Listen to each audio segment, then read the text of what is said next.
Hello friends, welcome to our YouTube channel study with Swatantra Singh में। दोस्तों, आज के वीडियो में हम बात करेंगे त्रिभुज में समद्विबाहु त्रिभुज के बारे में। इसके जितने भी आपके फॉर्मूले होंगे और जो भी आपके इसके क्वेश्चंस बन सकते हैं, सभी को इस वीडियो में डिस्कस करने वाले हैं। बिना देरी की अपने टॉपिक को स्टार्ट करते हैं। आज पढ़ते हैं समबाहु त्रिभुज यानी आइसोस्केलेन ट्रायंगल क्या होता है, इससे कौन कौन से क्वेश्चन बन सकते हैं। ठीक है, तो आपको बता दें, जो समबाहु त्रिभुज होता है जिसकी दो भुजाएं और दो कोण बराबर हों, वो आपका समद्विबाहु त्रिभुज होगा। यानी ऐसा कोई भी आप त्रिभुज ले लीजिए जिसकी दो साइडें आपकी इक्वल हो जाएं और दो कोण इक्वल हो जाएं, तो समझ लीजिए वो आपका समद्विबाहु त्रिभुज होगा। ठीक है, तो हमने यहाँ पे एक त्रिभुज ए बी सी ले रखा है जिसकी दो बराबर भुजाएं, हमने एक बी ले रखा है, इस वाले को भी हमने बी ले रखा है, और तीसरी भुजा को हमने क्या ले रखा है, ए रखा है। ठीक है, तो अब हम यहाँ पे बात करेंगे इसका परिमाप क्या होगा।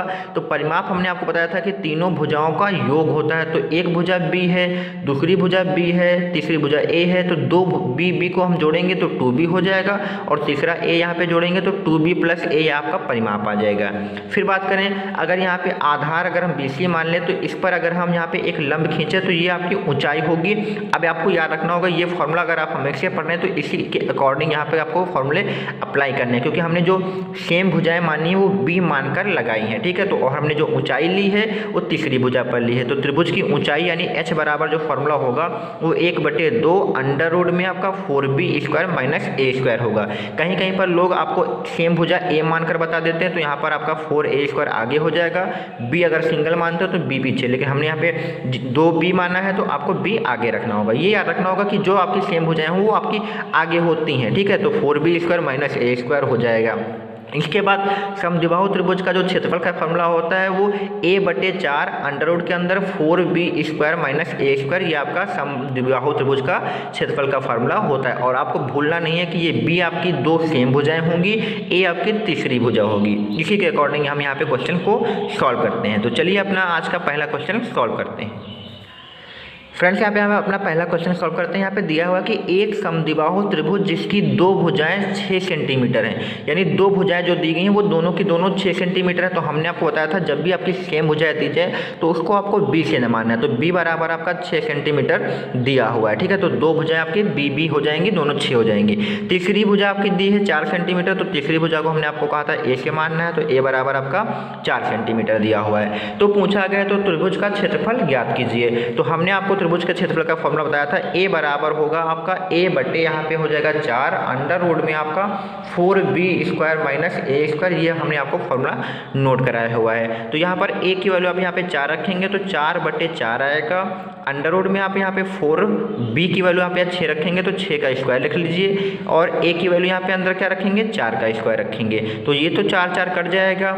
अंदर क्या होगा आपका, यहाँ पे 6 का 6 से स्क्वायर करेंगे तो 36 आएगा, और 36 को अगर 4 से गुणा कराएंगे तो आपका 144 आने वाला है, और 4 का स्क्वायर करेंगे तो ये आपका 16 आएगा। 144 से 16 घटाएंगे तो ये आपका 128 आएगा। ठीक है, तो अब 128 के फैक्टर करने होंगे, तो 128 के देख लेते हैं कि फैक्टर क्या बन सकते हैं। तो हम यहाँ पे बड़ा बड़ा जल्दी निकाल लेते हैं। तो 4 × 3 = 12 आएगा, और 4 दूनी 8 आएगा। फिर 4 से काटेंगे तो 4 8 32 आएगा। इसको अब 2 से काट लेते हैं तो 2 चक्कू 8 आएगा। फिर 2 से काटेंगे तो 2 दूनी 4, और 2 से काटेंगे 1, तो एक यहाँ पे आपका 4 का जोड़ा बन जाएगा, एक 2 का बन जाएगा, और एक 2 आपका ऐसे ही रह जाएगा। तो 4 दूनी 8 आपका बाहर निकल आएगा और 2 अंदर रहेगा। तो 128 का जो वर्गमूल होगा वो 8√2 हो जाएगा। यही आपका एरिया हो जाएगा। तो पहले क्वेश्चन का आंसर आपका 8√2 सेंटीमीटर² हो जाएगा। तो उम्मीद करता हूँ आपको ये सिंपल तरीके से आपको फार्मूले में रख देना है और आपको आंसर निकाल लेना है। चलिए अपने क्वेश्चन नंबर 2 की तरफ चलते हैं। क्वेश्चन नंबर 2 में दिया है कि एक समद्विबाहु त्रिभुज का परिमाप बराबर 14 दिया। तो हमने आपको परिमाप बता रखा था कि परिमाप को क्या कहते हैं। तो परिमाप बराबर आपका कितना दिया है, 14 सेंटीमीटर दिया है, और परिमाप का जो फॉर्मूला आपको हमने बताया है वो 2b + a बता रखा है। तो 2b + a बराबर आपका 14 सेंटीमीटर दिया हुआ है। आगे पढ़ते हैं, यहाँ पे लिखा है कि उसके असमान भुजा की लंबाई, असमान मतलब जो सेम होती है उसे b कहते हैं, जो असमान होती है जो अलग होती है उसे a कहते हैं। तो यहाँ पे आपका a बराबर 4 सेंटीमीटर दिया हुआ, तो हम यहाँ पे अगर a की वैल्यू रख दें तो b निकाल सकते हैं। तो a की वैल्यू यहाँ पे 4 रख देते हैं, चलिए रखते हैं यहाँ पे, ठीक है। तो यहाँ पे 2b बराबर निकालेंगे तो 4 इधर माइनस हो जाएगा, तो ये आपका इधर 10 बचेगा। b बराबर निकालेंगे तो 10/2 आएगा, तो इसको काटेंगे तो आपका b बराबर जो निकल कर आएगा वो 5 सेंटीमीटर निकल कर आएगा। आपको a पता था, परिमाप पता था, उसकी सहायता से हमने यहाँ पे सेम भुजा जो आपकी b होगी इसको निकाल लेंगे। अब पूछा गया तो उस त्रिभुज की समान भुजा की लंबाई, तो समान भुजा यानी b आ चुकी है, तथा इसका क्षेत्रफल ज्ञात कीजिए। तो क्षेत्रफल हम आराम से निकाल सकते हैं। a बराबर आपको फॉर्मूला वही लगाना है कि a/4 होगा आपका, अंडर रूट में क्या होता है 4b² माइनस a², ये आपका फॉर्मूला होता है, ठीक है। यहाँ पे a की वैल्यू कितनी रखेंगे, तो a की वैल्यू आपकी कितनी थी 4 थी, तो फिर से 4/4 होगा। b की वैल्यू यहाँ पे अंदर क्या आई है हमारी 5 आई है, तो यहाँ पे b की वैल्यू कितनी रखते हैं, यहाँ पे 5 का स्क्वायर रखते हैं, ये आपस में गुणे में, तो हमने इनको गुणे में लिखा है, माइनस a², a की वैल्यू आपकी कितनी है 4² है, तो ये 4 तो कट जाएगा आपका, और अंदर क्या आएगा 5 का स्क्वायर 25 आएगा, 25 को 4 से गुणा कराएंगे तो 25 चक्कू आपका 100 हो जाएगा, और ये 4 का स्क्वायर करेंगे तो ये 16 आएगा। तो इसको अगर हम 100 से 16 को घटाएंगे तो ये आपका 84 आएगा, ये 84 अंडर रूट में आएगा। अब इसके देखते हैं यहाँ पे फैक्टर हो सकते हैं या नहीं हो सकते हैं, तो हम यहाँ पे चेक कर लेते हैं कि 84 के कोई फैक्टर होते हैं या नहीं होते हैं। तो यहाँ पे अगर हम 84 को अगर हम जल्दी जल्दी काटेंगे तो ये आपका 4 से कट जाएगा, या फिर 2 से ही काट लेते हैं, तो 2 चक्कू 8, 2 दूनी 4 आएगा, फिर 2 से काटेंगे तो आपका ये 21 आएगा, और 3 से काटेंगे तो आपका 3 7 21, और ये आपका 7 आ जाएगा।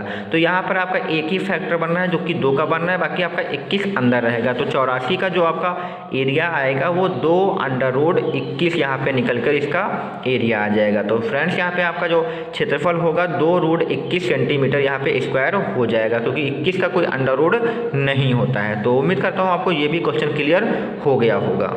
क्वेश्चन नंबर 3 देखते हैं। यहाँ पे दोस्तों लिखा है कि एक समद्विबाहु त्रिभुज के समान भुजा की लंबाई, समान भुजा की लंबाई को हम b से लिखते हैं, तो यहाँ पे b बराबर आपका दिया हुआ है 6 सेंटीमीटर दिया हुआ है, तथा उनका परिमाप 16 दिया है। तो परिमाप बराबर आपका कितना दिया हुआ है, तो परिमाप आपका 16 दिया हुआ है, ठीक है। परिमाप को हम लिखते किसके हैं, तो आपको परिमाप को बता दें 2b + a से हम यहाँ पे लिखते हैं, तो 2b + a बराबर आपका 16 है। यहाँ पे b बराबर अगर हम 6 रख दें तो यहाँ से हम a निकाल सकते हैं, तो a बराबर हम यहाँ से निकालेंगे तो 6 दूनी 12, उधर माइनस करेंगे तो 16 - 12 करेंगे तो a बराबर हमारा कितना निकल कर आएगा 4 निकल कर आएगा। तो उस त्रिभुज का क्षेत्रफल बताइए। तो पहले क्वेश्चन जैसा ही एक क्वेश्चन हो चुका है, यहाँ पे त्रिभुज का क्षेत्रफल निकालना है। आपको पता था कि फॉर्मूला a/4 होता है, और 4b² माइनस a² इसका फॉर्मूला है। तो a की वैल्यू यहाँ पर फिर से 4 रखेंगे तो 4/4 करेंगे, 4, और यहाँ पे b की वैल्यू कितनी थी हमारी 6 थी, तो 6 का स्क्वायर करेंगे, और a का स्क्वायर यानी यहाँ पे a की वैल्यू कितनी है 4 है, तो 4 का स्क्वायर करेंगे, तो बाहर का कट ही जाएगा, और अंदर आपको हमने बताया था 72 चौके 144 आएगा, और ये आपका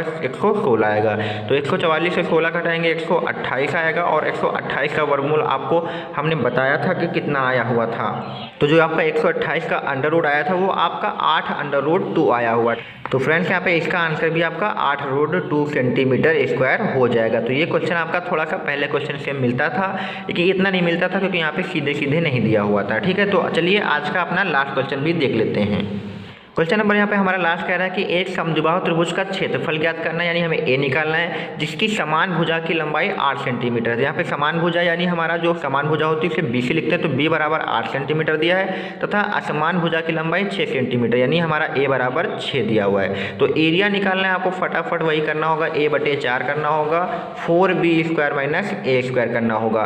तो यहाँ पे हम a की वैल्यू कितनी रखेंगे, तो 6/4 हो जाएगी यहाँ पर, 4b की वैल्यू यहाँ पर कितनी रखेंगे हम 8 का स्क्वायर लिखेंगे, a की वैल्यू यहाँ पे 6 का स्क्वायर, इसको काटेंगे तो 2 दूनी 4 आएगा, 2 तिहाई 6 आएगा। तो ये आपका निकल कर आएगा 3/2 निकल कर आएगा, और 8 8 64 होता है, 64 को 4 से गुणा कराएंगे तो यहाँ पे हम 64 को 4 से गुणा कराएंगे तो 4 चौक 16, 4 छंग 24, 25, यहाँ पे 256 आ जाएगा, और 6 का स्क्वायर करेंगे तो 36 आएगा, ठीक है। तो यहाँ पे 256 को अगर हम 36 से माइनस करेंगे तो हमारा जो निकल कर आएगा वो 220 निकल कर आएगा। तो अंडर रूट में कितना आएगा 220 आएगा। अब 220 के फैक्टर यहाँ पे क्या हो सकते हैं, तो यहाँ पे देख लेते हैं। तो ये 2 1 कम 2, 2 1 कम 2, 210 आएगा, 2 से काटेंगे तो ये 2 पंची 10, 2 पंची 10 आएगा, 5 से काटेंगे तो ये 11 आएगा, और 11 से काटेंगे तो 1 आएगा। इसमें जोड़ा जो आपका बनेगा वो 2 का बनेगा। तो अंडर रूट से जो बाहर निकलेगा वो आपका सिर्फ और सिर्फ 2 निकलेगा, और अंडर रूट में आपका क्या रहेगा 11 × 5 55 रहेगा। तो ये आपका 2 2 कट जाएगा और 3√55 बचेगा। तो जो आपका एरिया होगा वो आपका 3√55 सेंटीमीटर स्क्वायर यही हो जाएगा। तो इसका जो आंसर हो जाएगा फ्रेंड्स 3√55 सेंटीमीटर स्क्वायर हो जाएगा। तो दोस्तों आपको कैसा लगा ये वीडियो? इसमें हमने आपको समद्विबाहु त्रिभुज के बारे में अच्छे से सारी कॉन्सेप्ट यहाँ पे क्लियर कर दिया है। अगर आपको कोई वीडियो पसंद आया तो प्लीज़ चैनल को लाइक, सब्सक्राइब और दोस्तों में शेयर करें।